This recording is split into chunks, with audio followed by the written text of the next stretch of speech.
Antes de irmos para o próximo relato, se você é novo por aqui, não se esqueça de se inscrever no canal e ativar o sininho para receber as próximas histórias.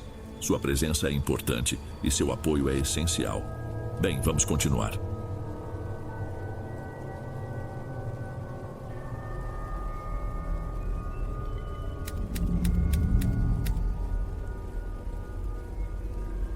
Meu nome é Gilmar. No começo do ano passado, a situação em casa apertou de um jeito que eu nunca tinha passado antes. Uma dívida que começou pequena virou uma bola de neve, e a única saída era aceitar qualquer serviço que pagasse bem e principalmente pagasse rápido. Foi aí que surgiu essa vaga para a vigilância noturna num casarão antigo, bem afastado de tudo. O salário era bom até demais para ser só para tomar conta de um lugar que estava caindo aos pedaços. Mas quem está no aperto não faz muita pergunta. Meu parceiro de turno era o Inácio, um cara que eu já conhecia de outro trabalho. Tranquilo, sem muita conversa, mas fazia o serviço dele direito. A gente revezava o carro para ir até lá. Era pouco mais de meia hora por uma estradinha de terra esburacada, cercada por um mato tão alto que parecia querer engolir o caminho. E no topo de um morro isolado, lá estava a casa. Era enorme, daquelas construções antigas, com janelas altas de madeira escura e uma varanda que dava a volta em tudo. A pintura, um dia branca, agora era um mapa de manchas cinzas e verdes de umidade. As trepadeiras subiam pelas colunas da varanda e se enroscavam nas paredes como se estivessem abraçando o lugar para ele não desabar. O pessoal do turno do dia nos passou as instruções básicas. Fazer a ronda a cada 2 horas, um de cada vez para a base, não ficar vazia e ficar de olho no portão principal. De passagem, comentaram que o casarão tinha pertencido a um industrial muito poderoso lá de meados do século passado. Um homem sobre quem corriam umas histórias bem esquisitas, mas ninguém falava muito sobre o assunto. Era coisa antiga, diziam. Nossa base era um quartinho do lado de fora da entrada principal, o único lugar com luz, vinda de um gerador barulhento pra caramba. Dentro, só uma mesa, 2 cadeiras de plástico e a nossa garrafa térmica com café, que era o que salvava a gente durante a madrugada. A primeira noite foi exatamente isso. Silêncio, o zumbido do gerador, o gosto do café amargo e a escuridão completa lá fora. Uma calmaria estranha, como se o lugar estivesse só nos observando, medindo a gente antes de mostrar o que era de verdade. Nas primeiras noites, a rotina era quase um remédio para a ansiedade. Eu fazia minha ronda, Inácio fazia a dele. A gente se encontrava na base, tomava mais um copo de café e falava sobre qualquer besteira só para ouvir uma voz humana. Dentro da casa, o ar era parado e tinha um cheiro forte de poeira e madeira velha. A luz da lanterna só conseguia cortar um pedaço da escuridão de cada vez, revelando móveis cobertos por lençóis amarelados e teias de aranha que pareciam ter décadas. Foi na 4ª ou 5ª noite que a rotina se quebrou. Era a minha vez de fazer a ronda de 1 da manhã. Eu estava no andar de baixo, passando pela sala de jantar. Era um cômodo enorme, com uma mesa comprida de madeira no centro, ainda com algumas cadeiras viradas sobre ela. O silêncio ali dentro era diferente, mais denso. E foi nesse silêncio que eu ouvi. Era um som baixinho, quase nada, uma melodia, como se alguém estivesse cantarolando bem longe. Parei no meio do salão segurando o ar. Tentei me convencer de que era o vento, alguma fresta na janela fazendo um assobio, mas não era. A melodia era clara, tinha notas, era uma voz de mulher, fina, suave. Apontei a lanterna para todos os cantos da sala, o facho de luz deslizando pelas paredes descascadas e pelos retratos antigos e empoeirados. Não tinha ninguém. O som parou de repente, me deixando sozinho de novo com meu coração batendo forte. Eu não sei quanto tempo fiquei ali, parado, só esperando. Mas a voz não voltou. Voltei para a base sentindo um incômodo na boca do estômago. O Inácio estava lendo alguma coisa no celular e mal levantou o rosto quando eu entrei. "Tudo certo por lá?" ele perguntou sem muito interesse. Eu hesitei. Contar ou não contar? Parecia coisa de maluco. "Tudo." Comecei, mas não consegui segurar. "Escuta, você não ouviu nada diferente agora há pouco? Tipo, uma música?" Inácio finalmente baixou o celular e me olhou confuso. "Música? Da onde, Gilmar? Não tem nem sinal de rádio direito aqui." "Não sei, era como se alguém estivesse cantando, bem baixo." Ele deu um sorrisinho de canto, aquele tipo de sorriso que a gente dá para não chamar o outro de doido. Deve ser o vento entrando pelas telhas quebradas. Esse casarão é cheio de truque. Relaxa aí, toma um café. Eu só balancei a cabeça e me servi. Era mais fácil concordar. Mas enquanto o café quente descia, eu sabia que não era o vento. E pela primeira vez, tive a sensação clara de que a gente não estava completamente sozinho naquele lugar. Depois daquela noite, o cantarolar não voltou. Por quase uma semana, o silêncio pesado tomou conta do casarão de novo. E eu comecei a pensar que o Inácio talvez estivesse certo. Cansaço, imaginação. A gente acaba pregando peças em si mesmo num lugar isolado como aquele. A rotina voltou a ser a mesma. Rondas, café e a espera lenta pelo amanhecer. Mas eu passei a fazer meu percurso com um pouco mais de atenção, com o ouvido sempre em alerta, esperando por qualquer coisa que quebrasse a monotonia. A quebra veio, mas não do jeito que eu esperava.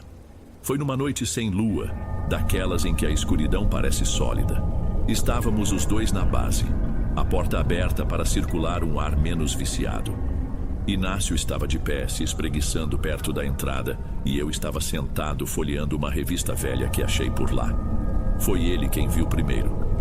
Ué? Ele resmungou mais para si mesmo do que para mim. Levantei o olhar da revista. Ele estava parado, com o corpo meio virado para fora, olhando fixo na direção da estradinha de terra que levava ao portão. Que foi? Tem alguém parado lá na frente. A voz dele era baixa, cautelosa. Fui até a porta e olhei na mesma direção. A luz amarelada do gerador cortava uns 20 metros do caminho, desaparecendo na escuridão total logo depois. E bem no limite, onde a luz morria e a escuridão começava, tinha uma silhueta. Era uma pessoa alta e magra, completamente imóvel. Não dava para ver rosto nem roupa direito. Era só o contorno de uma pessoa parado contra o escuro. Meu primeiro instinto foi pegar o rádio, mas o Inácio fez um sinal com a mão para eu esperar. Deve ser algum andarilho perdido, vou dar um grito. Ele limpou a garganta. Oh, boa noite. Precisa de ajuda aí? Nenhuma resposta. A figura continuou lá, parada, como uma estátua. Aquela imobilidade começou a me dar um arrepio. Não era normal. Uma pessoa reagiria, se mexeria, diria alguma coisa. Isso tá estranho, eu falei baixinho, pegando minha lanterna. Fica aqui. Dei uns passos para fora da base, a luz forte da lanterna na mão. Apontei o facho na direção da silhueta. A luz bateu em cheio na figura e, por uma fração de segundo, consegui ver que era uma mulher. Tinha cabelos compridos e escuros que caíam sobre os ombros, mas o rosto era um borrão de sombra, mesmo com a luz direta. Ela não se moveu, não piscou, não protegeu os olhos da claridade. Nada. Foi aí que o rádio do Inácio, preso no ombro dele, fez um chiado alto, um ruído de estática que quebrou o silêncio. Foi um susto, um barulho repentino que fez nós dois pularmos. Durou só um segundo. Instintivamente baixei a lanterna por causa do barulho. Quando levantei a luz de novo, um instante depois, o caminho estava vazio. Ela tinha sumido, não foi embora. Num piscar de olhos, o lugar onde ela estava ficou vazio. Simplesmente não estava mais lá. Inácio se aproximou de mim, os olhos arregalados.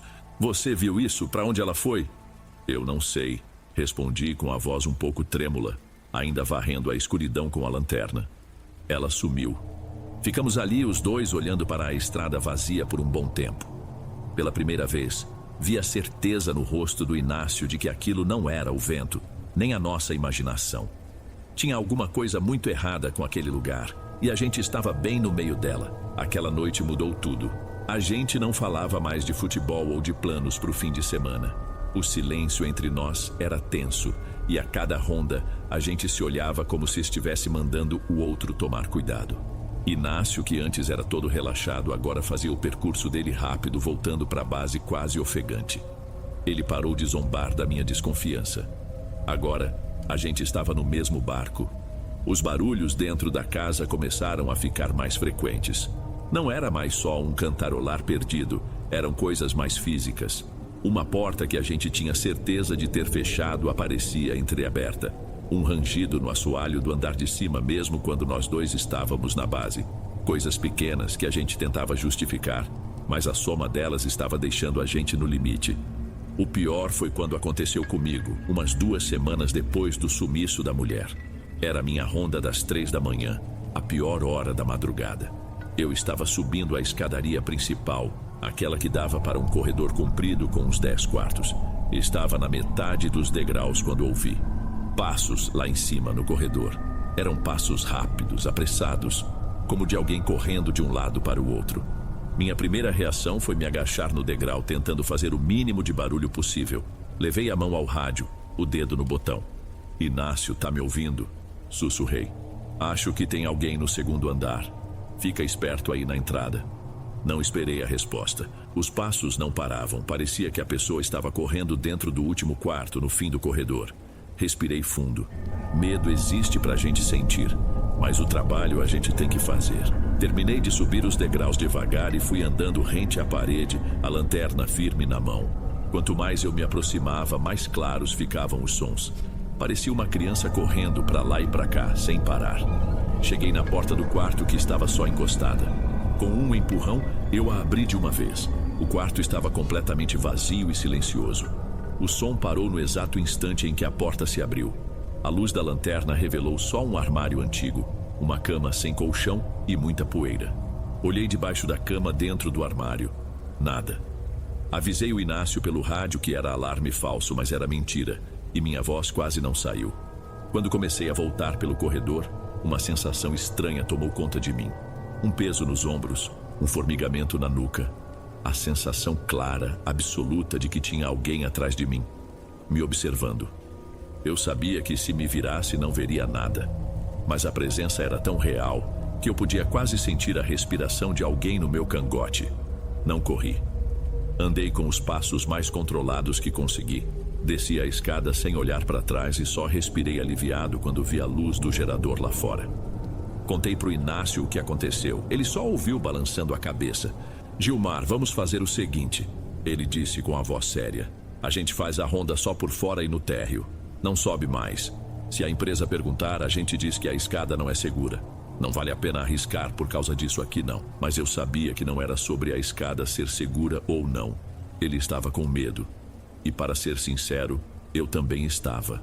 Mas uma parte de mim, uma parte que eu não entendia, queria saber o que estava acontecendo naquela casa. O medo estava ali, mas a curiosidade também estava começando a crescer, como uma erva daninha.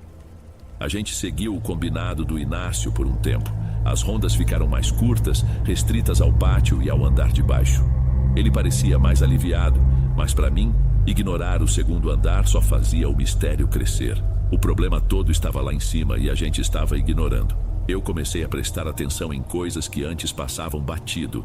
Uma mancha de umidade na parede que parecia um rosto. A forma como o vento fazia os caixilhos das janelas gemerem de um jeito quase humano. Minha curiosidade estava se tornando uma coceira que eu não conseguia parar de coçar. Eu sabia que o Inácio ia me achar um completo idiota se eu falasse alguma coisa, então guardei para mim. Durante minhas rondas, eu esticava o tempo lá dentro, examinando os cômodos do térreo com mais cuidado. Foi numa dessas que eu entrei num quarto que a gente geralmente pulava. Ficava no fim de um corredor lateral e a porta estava sempre emperrada. Naquela noite, não sei porquê, ela cedeu com um empurrão. A decoração estava em frangalhos, mas dava para ver que tinha sido um quarto de criança. Havia um papel de parede desbotado com desenhos de barquinhos e um berço de madeira apodrecido num canto. No chão, perto do berço, havia um objeto pequeno. Me aproximei e a luz da lanterna revelou um sapatinho de criança, de couro, tão ressecado que estava se desfazendo. Fiquei olhando para aquilo e uma tristeza esquisita me pegou. De quem teria sido? O que aconteceu com a criança que usou aquilo?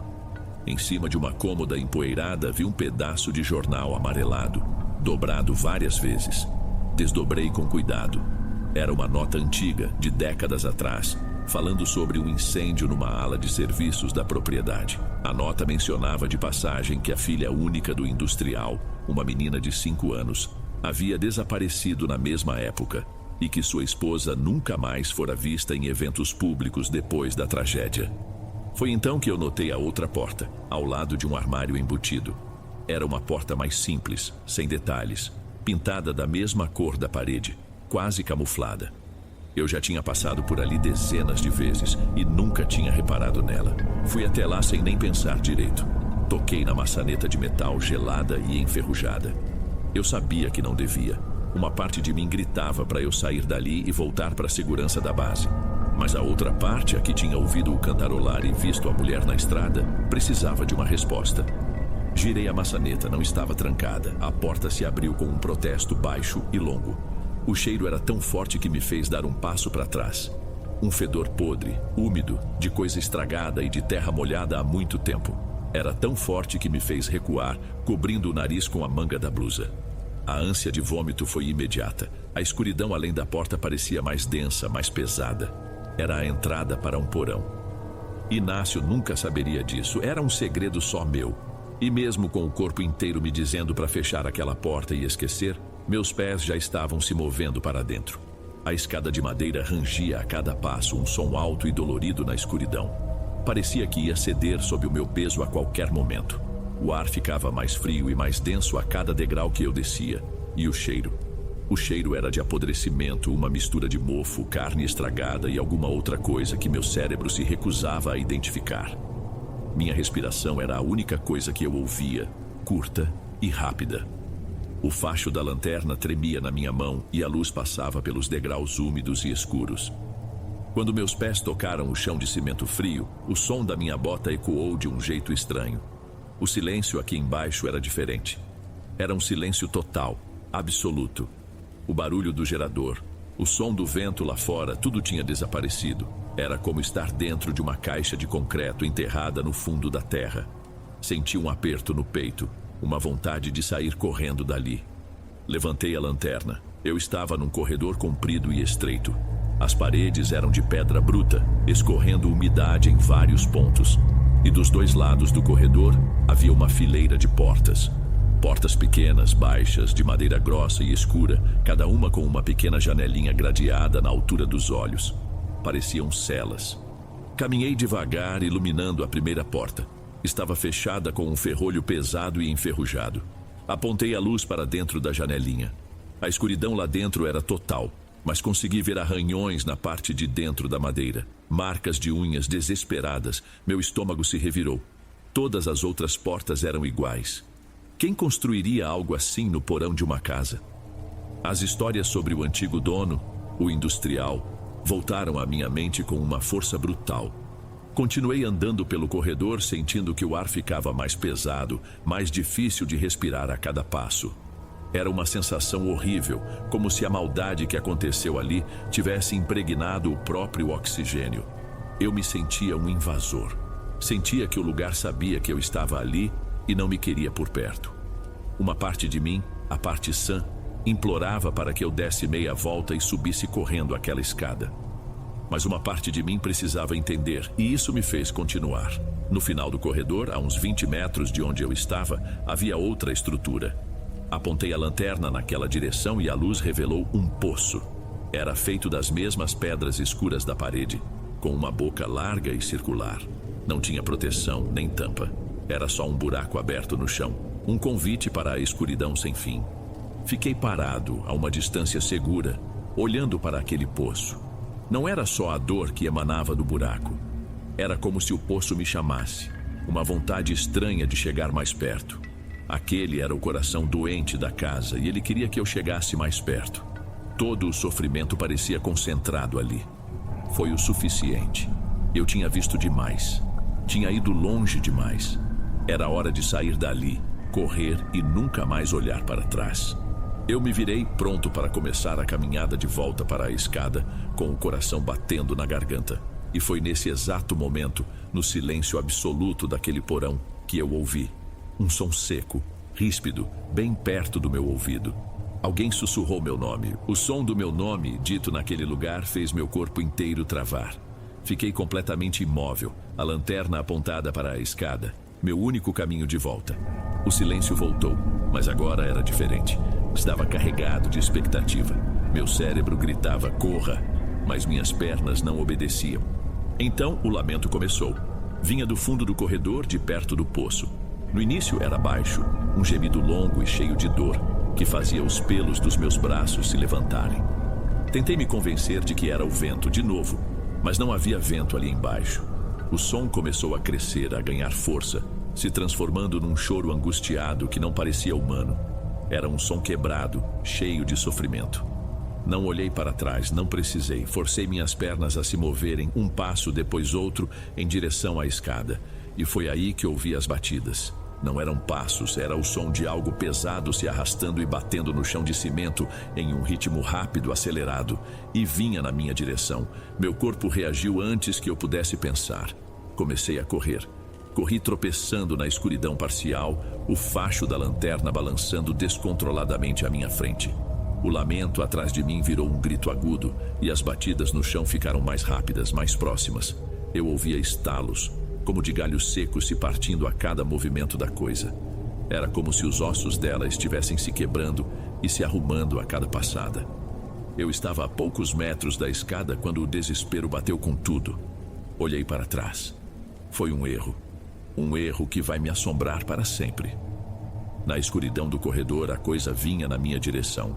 Movia-se de um jeito horrivelmente rápido, apoiada nos 4 membros, o corpo se contorcendo de uma forma que não era natural. A silhueta era vagamente feminina, com um cabelo comprido e escuro que se arrastava pelo chão sujo.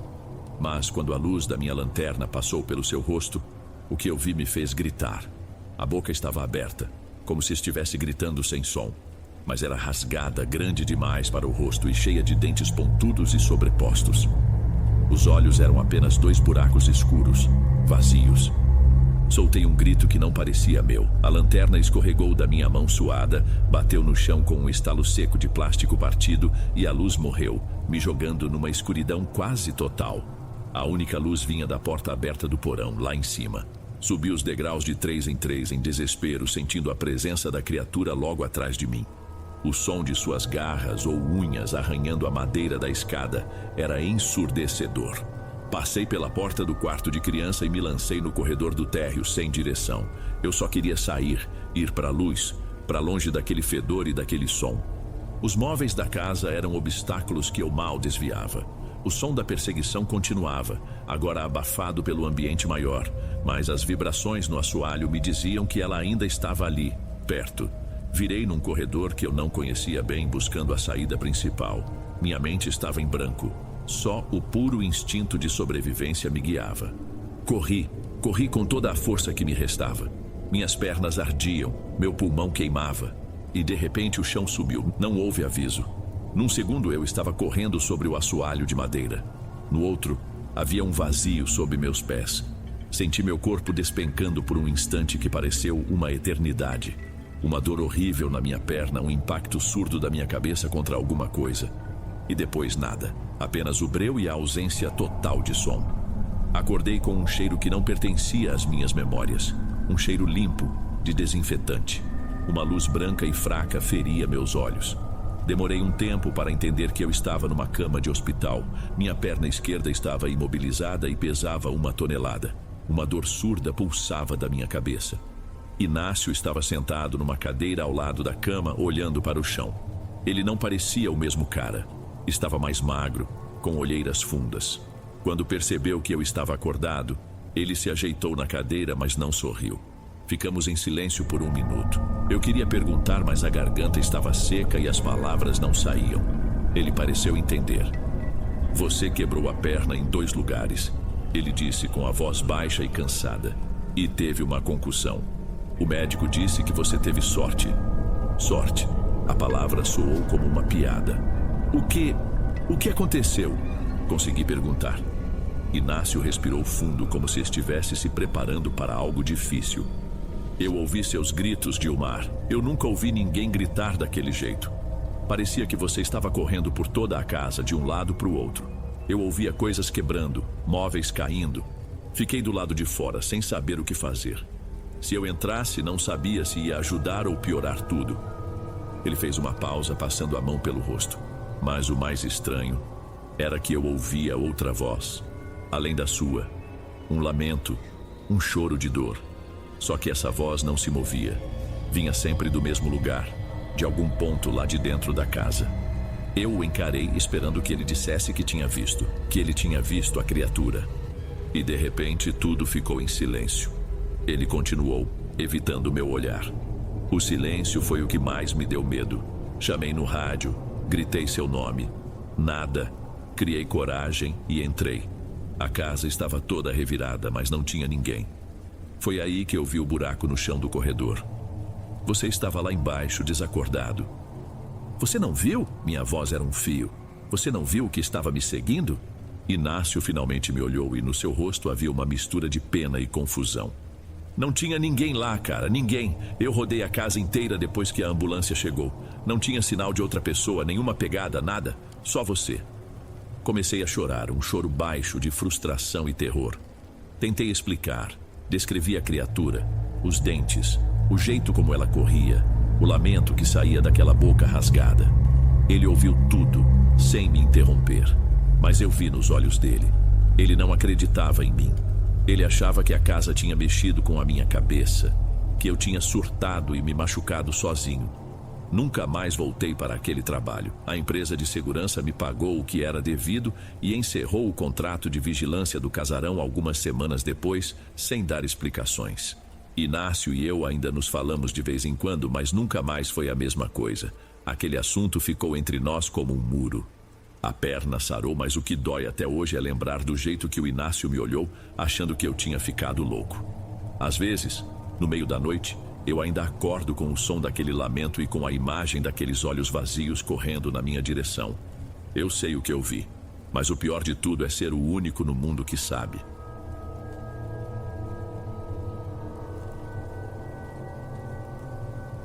Se estiver gostando dos relatos, não se esqueça de já deixar o seu like, ele é muito importante. Bem, vamos continuar.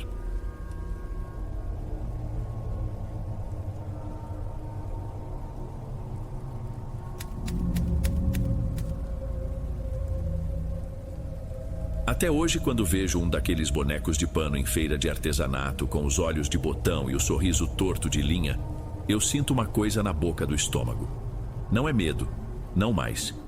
É como se fosse um aviso, uma lembrança de que as piores coisas não vêm com barulho de trovão, mas chegam como um presente, com um laço de fita. Meu nome é Adalberto. O que vou contar aconteceu há uns 5 anos, talvez um pouco mais. Naquela época, a vida parecia que tinha finalmente engatado uma marcha, mas na direção errada.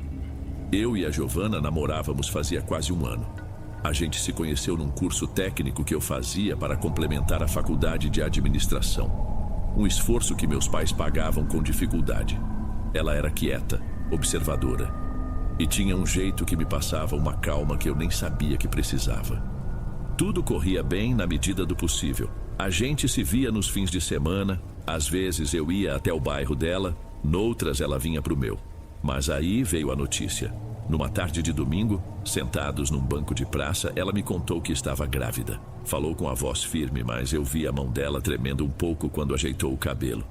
O chão sumiu por uns segundos, eu ainda na faculdade, fazendo um bico aqui e outro ali para ter algum trocado. Ela tinha acabado de perder o emprego em uma loja de roupas. Nenhum dos dois tinha onde cair morto, como se diz.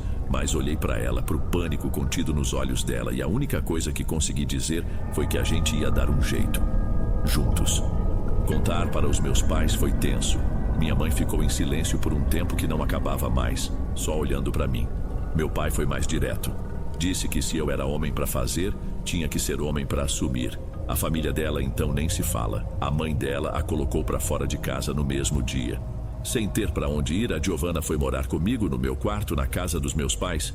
E foi aí que o clima, que já não era dos melhores, azedou de vez.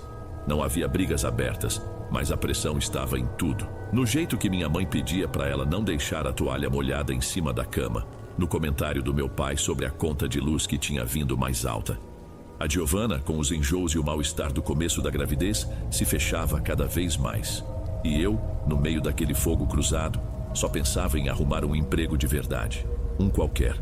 Foi essa urgência que me levou até a rodoviária. Depois de uma semana entregando currículos, consegui uma vaga no turno da noite em uma rodoviária. Daquelas enormes, interestaduais. O trabalho era na área de despacho e encomendas, das 6 da tarde às 2 da manhã. O salário não era grande coisa, mas era fixo, e o horário me permitiria continuar as aulas de manhã. Era o que eu precisava. O lugar tinha vida própria. Durante o dia, um formigueiro de gente, mas à noite, os corredores se esvaziavam, as luzes diminuíam e tudo ficava mais quieto, com um eco constante de anúncios de partidas e o zumbido das lâmpadas. Foi no meu primeiro dia que conheci o resto da equipe, e foi quando eu a vi pela primeira vez. O nome dela era Lorena. O gerente nos apresentou. Ela devia ter uns 30 e poucos anos, o cabelo tingido de um loiro que se destacava, o corpo cheio de curvas que o uniforme não escondia, mas o rosto era sério, e o olhar dela era pesado, fixo. Ela apertou minha mão e não desviou os olhos dos meus nem por um segundo. Senti uma coisa estranha, um comichão por dentro. Nos primeiros dias ela ficou na dela, mas aos poucos começou a se aproximar. Aparecia no meu setor com um pretexto qualquer, um copo de café, um pacote de bolachas. Para dividir com a galera, ela dizia com um meio sorriso, mas sempre estendia o café primeiro para mim. Eu agradecia, mas raramente aceitava. Havia algo no jeito dela que me deixava com o pé atrás. Numa noite, ela me pegou sozinho verificando umas prateleiras. "Você parece sempre exausto", ela comentou encostada no batente da porta. "Problema em casa?" A pergunta foi tão direta que me pegou de surpresa. Eu nunca tinha falado da minha vida para ninguém ali. Murmurei qualquer coisa, disse que era só a rotina de faculdade e trabalho. Ela sorriu de novo, um sorriso que era só na boca. Sei, cuidar da família dá um trabalho danado, não é? Fiquei sem reação. Como ela podia saber? Antes que eu pudesse perguntar, ela se virou e foi embora, andando devagar. Foi aí que o Humberto, um colega mais velho que cuidava da limpeza, se aproximou. Ele tinha visto a cena de longe. "Aí, garoto", ele começou falando baixo. "Fica na sua, beleza? Faz o teu trabalho, vai para casa. Tem gente aqui que é melhor manter distância." Ele não disse o nome dela, mas eu soube na hora de quem ele estava falando. Nos dias seguintes, prestei mais atenção. Uma vez, ouvi duas moças da limpeza cochichando que o ex-marido de Lorena tinha sofrido um acidente esquisito na estrada pouco depois de terminar com ela. Elas pararam de falar assim que me viram. Tentei seguir o conselho do Humberto. Passei a ser mais seco com a Lorena, respondendo só o necessário, evitando ficar sozinho no mesmo corredor que ela. Mas ela parecia não se importar, continuava com os olhares longos e os sorrisos de canto de boca. Em casa, as coisas só pioravam. A Giovana, com a barriga começando a aparecer, andava cada vez mais calada. E eu, moído de cansaço entre a faculdade e a rodoviária, mal tinha energia para conversar. O silêncio entre nós pesava. Era como se tivesse mais alguém no quarto. Foi numa dessas noites, no final de um turno que se arrastava, que não acabava nunca, que a Lorena apareceu com uma pequena sacola de pano na mão. "Achei na sala de espera", ela disse, me estendendo a sacola. "Ninguém procurou. Pensei em você. É pra sorte pro bebê." Eu hesitei. Dentro da sacola havia um boneco de pano.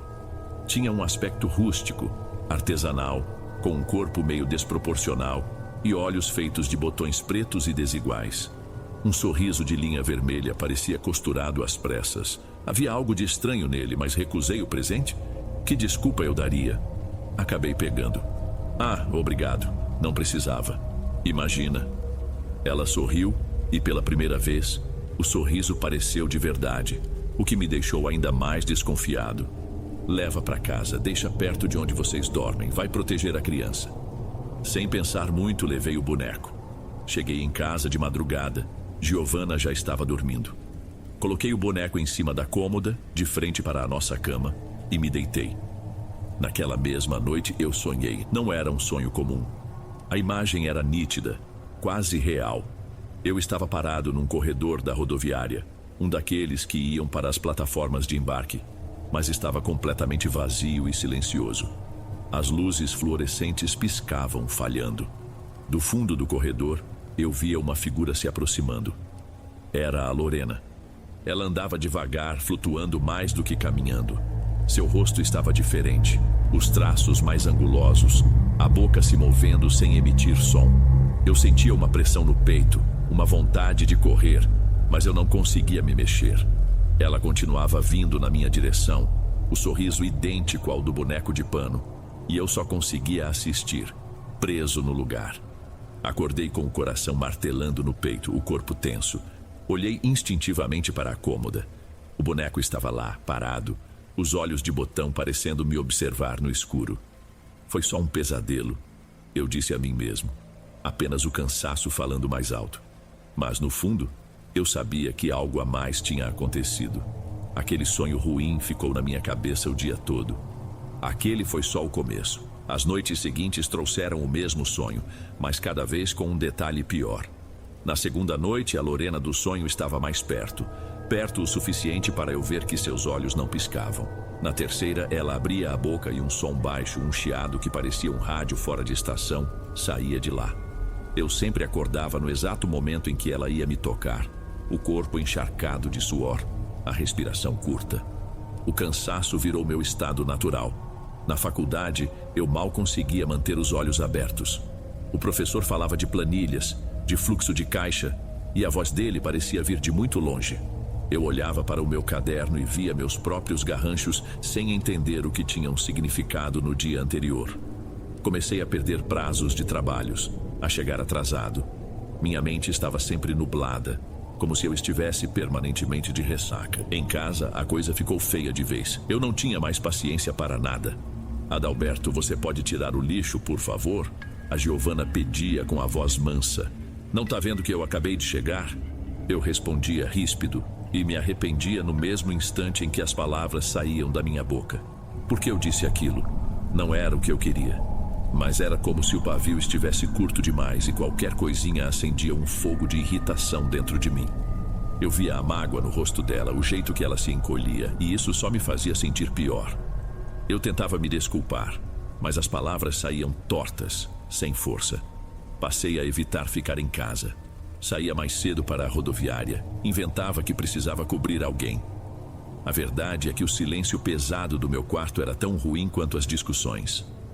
E na rodoviária, a Lorena parecia saber. Ela não me oferecia mais café. Em vez disso, ela me observava de longe. Quando passava por mim, às vezes tocava no meu braço ou no meu ombro. Um toque rápido, mas que me causava um arrepio estranho.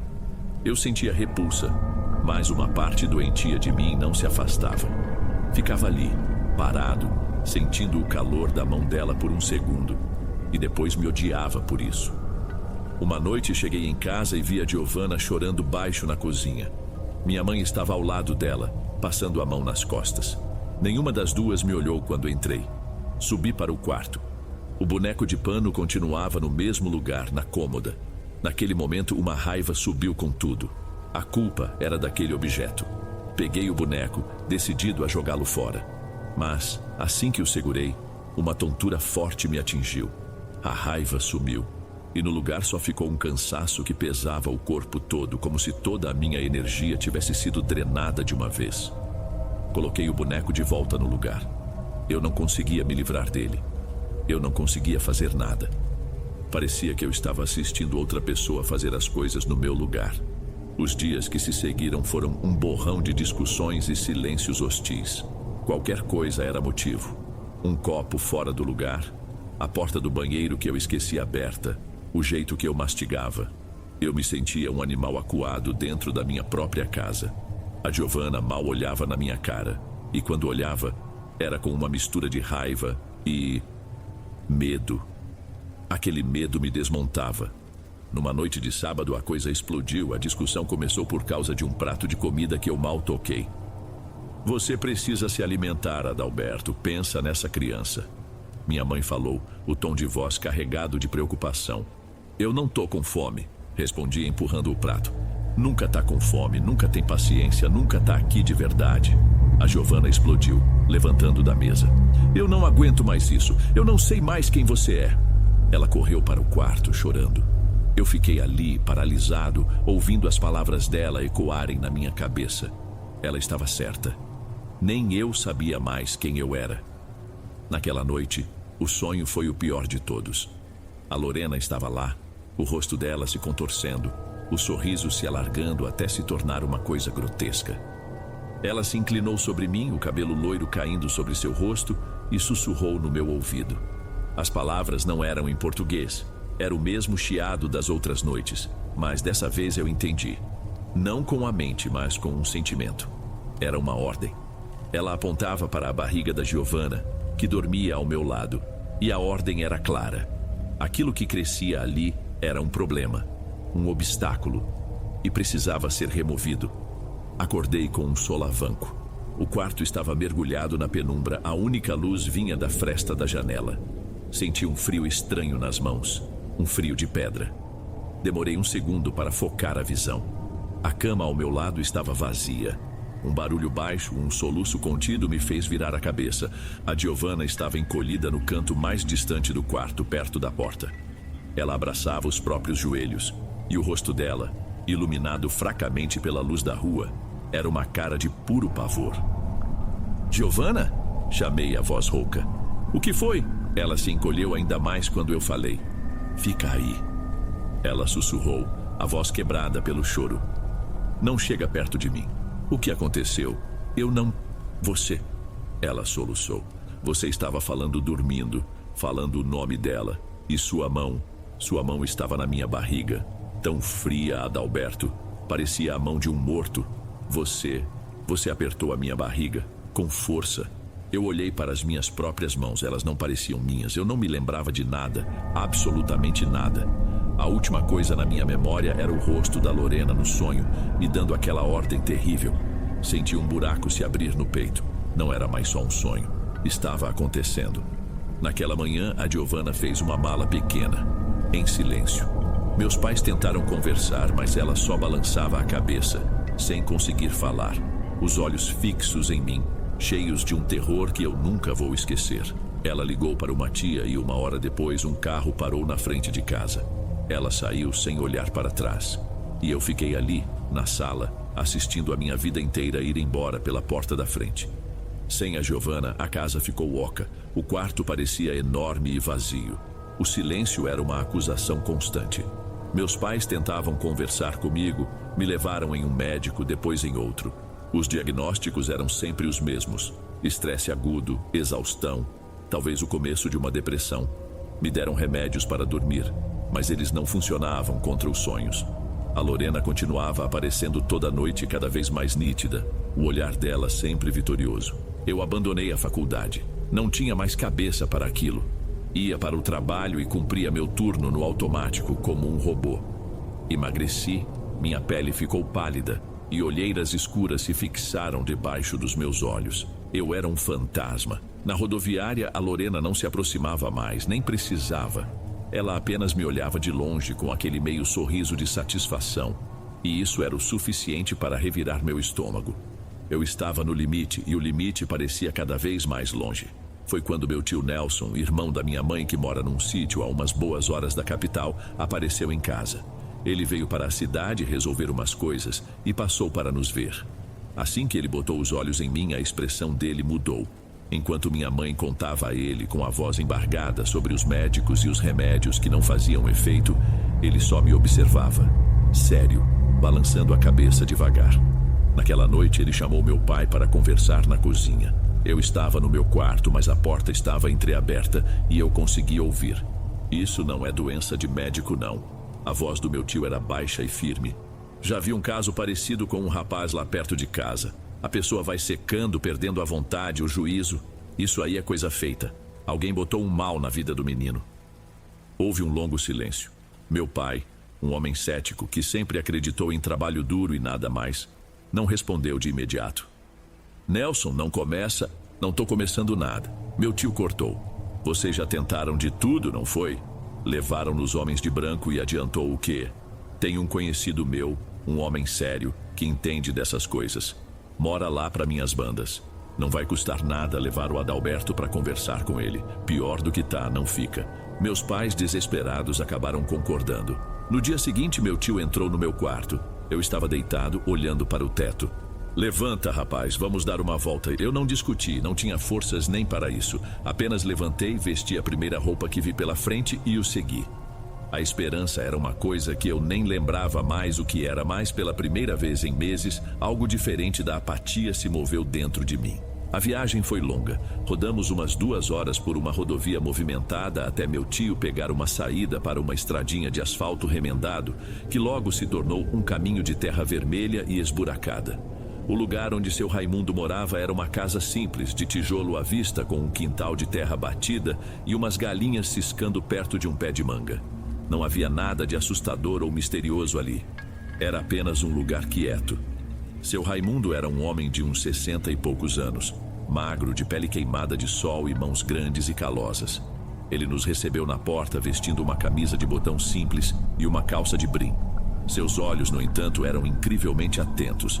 Ele me analisou por um instante e depois me chamou para dentro. Entra, meu filho, você entra sozinho. O cômodo era pequeno e quase vazio, com um cheiro de ervas secas no ar. Havia apenas uma mesa de madeira e 2 cadeiras. Ele me pediu para sentar, mas permaneceu em pé. Sem dizer uma palavra, colocou uma mão na minha cabeça e a outra no meu ombro. Fiquei ali, em silêncio, enquanto ele fechava os olhos e movia os lábios sem som. Senti um calor vindo da mão dele, uma energia que parecia me atravessar, ler tudo por dentro. Depois de uns minutos, ele se afastou. Tem um objeto no seu quarto, ele disse, a voz calma, mas firme. Foi presente de uma mulher do seu trabalho, uma coisa de pano, um boneco. Acertei? Eu apenas balancei a cabeça, incapaz de falar. É aquilo que está amarrando sua vida, te sugando a energia. Dentro dele tem coisa dela, tem coisa ruim. Você vai voltar para casa, vai pegar esse boneco e vai abrir. Tire tudo o que tiver dentro, coloque numa lata de metal lá no quintal e bote fogo. Quando o fogo apagar, jogue esta água nas cinzas. Ele me entregou uma garrafinha de plástico com um líquido transparente dentro. Faça isso hoje ainda e não olhe para trás. Voltamos para casa em silêncio. Assim que cheguei, subi direto para o quarto. O boneco de pano estava lá, na cômoda, com seus olhos de botão me encarando. Peguei-o e desci. Minha mãe trouxe uma tesoura de costura. No quintal, meu pai já esperava com uma lata de tinta velha e vazia. Com as mãos tremendo, cortei a costura na barriga do boneco. Dentro, por baixo do enchimento de algodão, havia um pequeno saquinho de tecido escuro, amarrado com uma linha vermelha. O cheiro que saiu dali era horrível, um cheiro de coisa guardada e podre. Desamarrei o nó e virei o conteúdo na palma da minha mão. Um tufo de cabelo loiro, aparas de unha, um pó que parecia terra de cemitério e um pedacinho de pano manchado. Joguei tudo dentro da lata e meu pai riscou o fósforo. As chamas subiram rápido, soltando uma fumaça preta e gordurosa com um cheiro ainda pior. Quando o fogo virou brasa, peguei a garrafinha que seu Raimundo me deu e despejei o líquido. Não parecia ser só água. Tinha um cheiro levemente ácido, como de bateria. Ou talvez fosse só a minha imaginação. Um chiado alto e violento ecoou quando despejei. E no exato momento em que a primeira gota tocou as cinzas, senti uma tontura que quase me derrubou. Minha visão escureceu e eu apaguei antes mesmo de atingir o chão. Acordei horas depois na minha cama. A primeira coisa que senti foi leveza. O peso constante que eu carregava nos ombros, a névoa na minha cabeça, tudo tinha sumido. Naquela noite, pela primeira vez em meses, eu dormi de verdade, sem sonho algum. 2 dias depois voltei ao trabalho. O ambiente estava estranho, as pessoas cochichavam nos cantos. Foi o Humberto quem me contou. Você soube da Lorena? Ele perguntou, se aproximando. Não, o que tem ela? Morreu, ele disse direto. A casa dela pegou fogo anteontem à noite. Os bombeiros disseram que o incêndio começou no quarto dela. Não sobrou nada. Anteontem à noite, a mesma hora em que a gente queimava o conteúdo do boneco no quintal de casa. Senti um arrepio ruim, que não era de frio. Eu não disse nada, apenas assenti. Voltei para o meu posto com as mãos geladas, sentindo o peso daquela morte e, ao mesmo tempo, o alívio assustador de quem sobrevive a um pesadelo. A notícia da morte da Lorena se espalhou como um sussurro na rodoviária, e em poucos dias, o assunto morreu. Ninguém fez perguntas. Acho que, no fundo, todo mundo que a conhecia sentia que era melhor assim. Para mim, foi como se a última porta de um corredor escuro finalmente tivesse sido fechada. Levei uma semana para criar coragem de procurar a Giovanna. Fui até a casa da tia dela sem avisar, esperando levar um sermão, talvez uma porta na cara. Quando ela me atendeu, ficou me olhando por um longo tempo. Eu não sabia o que dizer. Como explicar uma história sobre bonecos e maldições? Então, eu não tentei. Apenas pedi perdão.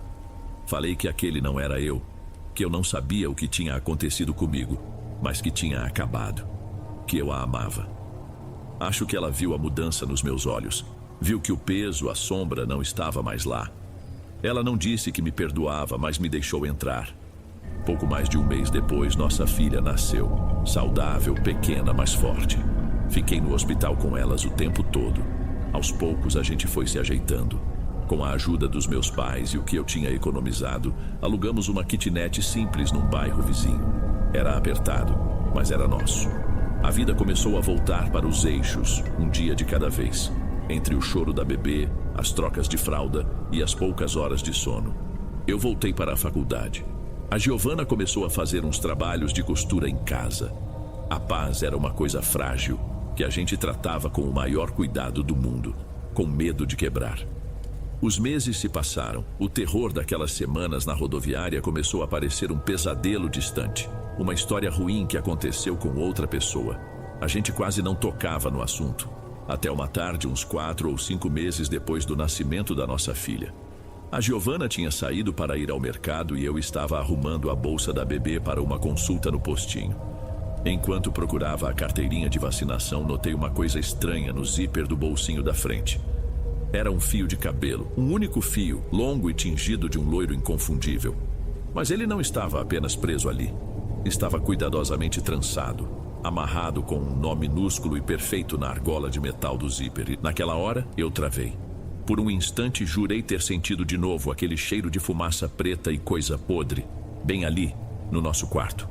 Com as mãos trêmulas, desatei o nó. Fui até a pia da cozinha, segurei o fio sobre o ralo e acendi o isqueiro. A chama o consumiu num instante, transformando-o numa cinza ínfima que um sopro meu fez desaparecer.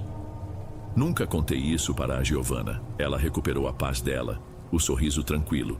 Não tenho o direito de tirar isso dela, mas desde aquele dia, eu sei que, embora a maldição tenha sido quebrada, uma parte dela ficou comigo. É uma cicatriz que ninguém vê. Toda noite antes de dormir, eu verifico as portas, as janelas. E às vezes, no silêncio da madrugada, eu me pego olhando para a minha esposa e minha filha dormindo e me pergunto: aquele fio de cabelo foi o último vestígio do mal que se foi? Ou foi um aviso de que ele nunca está de fato muito longe?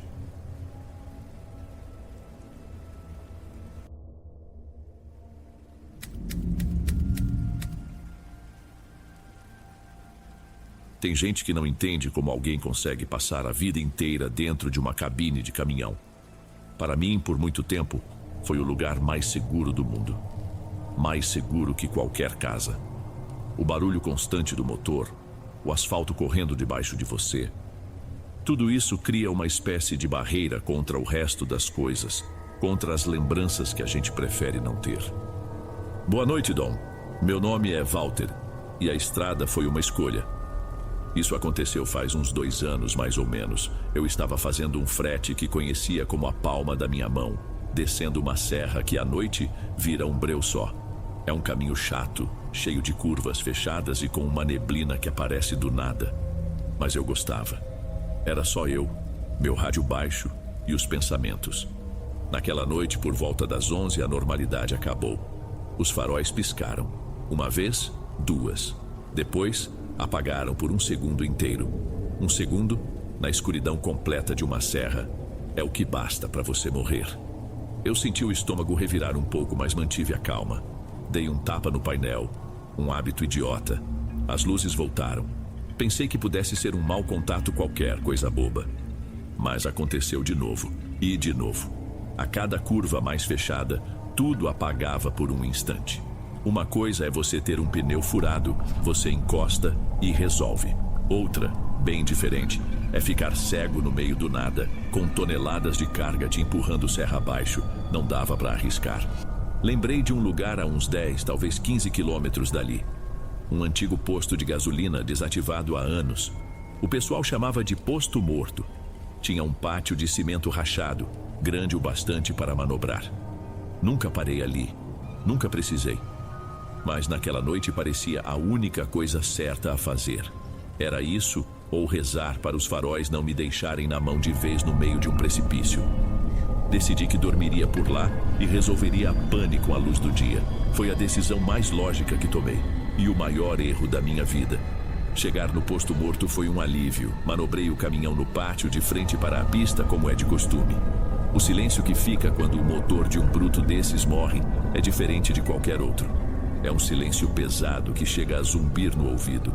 A neblina tinha engrossado, envolvendo a cabine numa cortina branca e úmida que abafava qualquer som que viesse da estrada. Eu estava numa ilha. Desci sentindo o ar frio e carregado de um cheiro de mato molhado e mofo. O lugar estava exatamente como eu lembrava das outras vezes em que passei por ele. Só que estar ali, parado, era outra coisa. As bombas de combustível eram só esqueletos de metal enferrujado. A lojinha de conveniência tinha as janelas e a porta cobertas por tábuas. Ervas daninhas saíam com força pelas rachaduras do cimento. Nenhuma luz, nenhum sinal de vida. O lugar estava abandonado mesmo, caindo aos pedaços. A uns 20 metros de onde eu parei, um pouco mais para o canto do terreno, ficava uma guarita pequena. Uma construção de concreto, quadrada, que devia servir para algum vigia, na época em que o posto funcionava. Tinha uma porta de metal e uma janelinha com grades. Eu estava cansado, sem a menor vontade de mexer com a parte elétrica naquelas condições. O plano era simples: tomar um café quente, tentar dormir e resolver o resto de manhã. Peguei minha garrafa térmica, me servi uma caneca de café e sentei no primeiro degrau da escada da cabine. Era só eu e o nada. Não passava um carro, não se ouvia um grilo. A neblina era tanta que eu mal conseguia ver o outro lado da pista. E foi nesse momento, olhando sem ver para a escuridão, que meus olhos focaram na guarita de novo. E eu vi, na janelinha gradeada havia uma luz. Não era uma luz de lanterna nem de celular. Era uma luz fraca, amarelada, que tremia um pouco, como a chama de uma vela. E ela vinha de dentro daquela construção que deveria estar vazia e morta há décadas. A primeira coisa que pensei não foi medo. Foi: quem é o doido que está aí dentro? Fiquei ali parado por um bom tempo. A cabeça da gente começa a trabalhar, né? Podia ser um morador de rua, alguém procurando abrigo do frio, ou algum casal de moleques que resolveu usar o lugar de esconderijo. Não seria a primeira vez. Mesmo assim, comecei a ficar com um pé atrás. Não era certo. Decidi ir ver. Não por coragem, mas por pura necessidade de saber com o que eu estava lidando. Não dá para dormir tranquilo com um ponto de interrogação a poucos metros de você. Deixei a caneca de café no estribo e fui andando devagar, sem fazer barulho. Pisei só nas partes de cimento, evitando as pedrinhas soltas. Não acendi lanterna. Não queria chegar assustando ninguém. A porta da guarita, que eu achei que estaria trancada, estava entreaberta. Uma fresta de uns 4, 5 dedos. Conforme me aproximei, senti um cheiro. Não era só o cheiro de um lugar fechado e úmido. Tinha mais coisa. Um cheiro meio adocicado de cachaça barata misturado com algo mais denso. Quase como fumaça, mas uma fumaça que gruda no fundo do nariz. Parei ao lado da porta, o coração batendo um pouco mais rápido agora. Eu só queria espiar, confirmar se tinha alguém e voltar para o meu canto. Me inclinei, com cuidado, e olhei pela fresta. O lugar era minúsculo. As paredes estavam sujas, manchadas de umidade. E no centro do chão, em cima de um pedaço de papelão, estava a vela. Era ela que iluminava a cena. E a cena, aquilo me travou inteiro de um jeito que o frio da serra não conseguiu. Não tinha ninguém ali, mas tinha um arranjo. Ao lado da vela estava a garrafa de cachaça, aberta. Um pratinho de barro com uma farofa escura, que parecia úmida, oleosa. E no meio de tudo, uma figura. Era pequena, feita de um barro preto mal modelada. Não parecia santo, não parecia nada que eu já tivesse visto.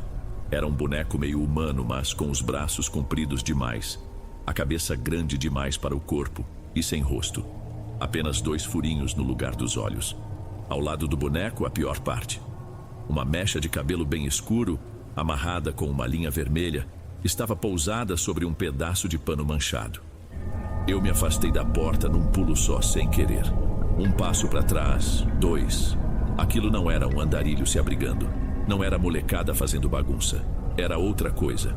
Era uma daquelas coisas que a gente sabe que existem, ouve falar, mas nunca quer ver de perto. Um despacho, uma oferenda, sei lá o nome que se dá.